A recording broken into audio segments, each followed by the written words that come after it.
बिल्कुल, एक मामला डीटीपी के साथ आपकी बहस हो जाती है। वो मामला हालांकि उस दिन ही आपने उसको कह दिया कि वो मामला जो है कुछ मेरी गलती थी, कुछ उनकी गलती थी।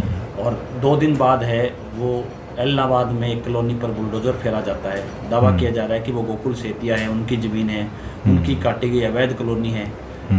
जिसको लेकर के क्या कहना चाहेंगे? आपके जो विरोधी हैं चुनाव लड़ने वालों, वो भी उसको ट्रोल कर रहे हैं, उस हेडिंग को कि गोकुल सेतिया अपनी कॉलोनी को लेकर के अधिकारी पे दबाव बना रहे थे। ऐसा है। पहली बात है, अधिकारी ने मुझे दिखाया कि कोई गलत काम करवाने के लिए पूर्व विधायक के भाई उन पे दबाव डाल रहे थे, फ़ोन कर रहे थे। और एक आपके मीडिया के माध्यम से मैं एक बात बड़ी ज़रूरी आपको बताना चाहता हूँ, और इसको आप ऊपर लिख के इसको हाईलाइट करिएगा।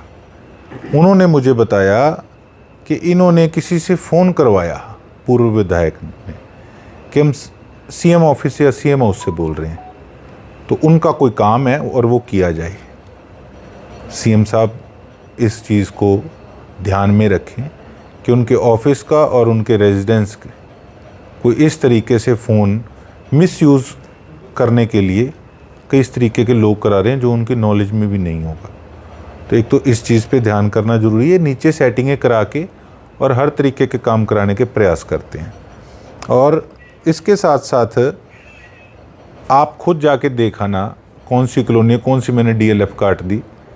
जद्दी ज़मीन मेरी थी बड़े साल पहले, उसके अंदर हमने एक गली थी, उसमें हमने कुछ प्लॉट्स वगैरह बेचे थे। और जब प्लॉट्स वगैरह बेचे थे, बड़े साल हो गए इसको, कोई ये तो है नहीं कि मैं कोई कॉलोनियाँ काटता हूँ, मेरे को कोई बता दे मैंने कौन सी कॉलोनी काटी है। मेरी जद्दी जायदाद थी, और उसके अंदर अगर प्लॉट काट के बेचे, डीलर ने उसका सौदा कराया, फिर उसकी रजिस्ट्री ना करते, सरकार ने फिर उस समय उसकी रजिस्ट्री किस प्रकार से कर दी। और बाकी कुछ उसमें कानूनी कई चीज़ें हैं, वो भी देखते हैं उसमें क्या टेक्निकल चीज़ें या क्या नहीं हैं। हाँ, इतना ज़रूर है, उस दिन जब ऑफिस के अंदर डीटीपी से मेरी जो वार्तालाप हुई, उसमें उन्होंने जब मुझे बताया कि आप अपने पिताजी से पूछना कि एक स्कूल का आपका काम था, वो और कोई नहीं कर पा रहा था, वो काम मैंने करवा के दिया।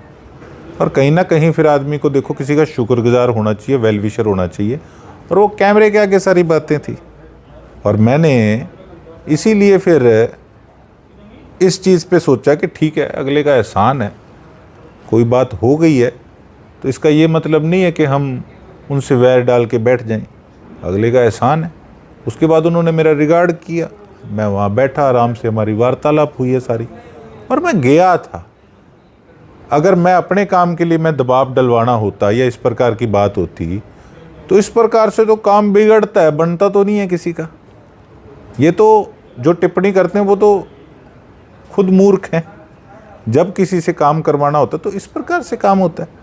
मैं तो जिस व्यक्ति के साथ गया, मेरा तो खुद का कोई पर्सनल लॉस होता हो, मुझे वो तो मंजूर है, लेकिन मैं लोगों के काम के लिए ही संघर्ष करता हूँ। यानी कि 2024 का नोटिस दिया हुआ था और कार्रवाई अब होती है कि यानी कि विभाग इसको डिले कर रहा था। यह एक तो कारण ये हो सकता है। दूसरा, जब आपकी उनसे बहस होती है, फिर उसके बाद फिर वो अगले दिन ही कार्रवाई हो जाती है। इन दोनों के बीच में यानी कि कहीं ना कहीं विरोधाभास की स्थिति है। नहीं, मैं रंजिशन किया गया है। मैं आपको बताता हूँ। अब प्रोटोकॉल की बात आई। प्रोटोकॉल के अंदर मैं अब कमेटी की मीटिंग में गया, मुझे कौन सा पता नहीं कि किस प्रकार से प्रोटोकॉल मेरा क्या है और क्या लागू होता है, मुझे पता उस चीज़ का। लेकिन मैं उस चीज़ की हेकड़ी दिखाऊं, जी मैं तो एमएलए हूँ, मैं तो विधायक हूँ, मैं ये कर दूँ, मैं वो कर दूँगा। लेकिन ठीक है, अगर कोई स्कूल का काम था, उस समय तो मैं विधायक भी नहीं था, अगर किसी ने काम करके दिया तो ठीक है। कई बार मैंने आपको बताया कि कुछ गलती उनकी भी थी, कुछ मेरी भी थी, और ठीक है, बात ठंडी होगी, पता लगेगा अगले ने अपना काम किया। और इस चीज़ पे सारा मामला जो था वो शांत हो गया। और आपको कोई उसके काम के रिलेटेड कोई बात पूछनी है तो आप कंसर्न्ड ऑफिसर से पूछ सकते हैं।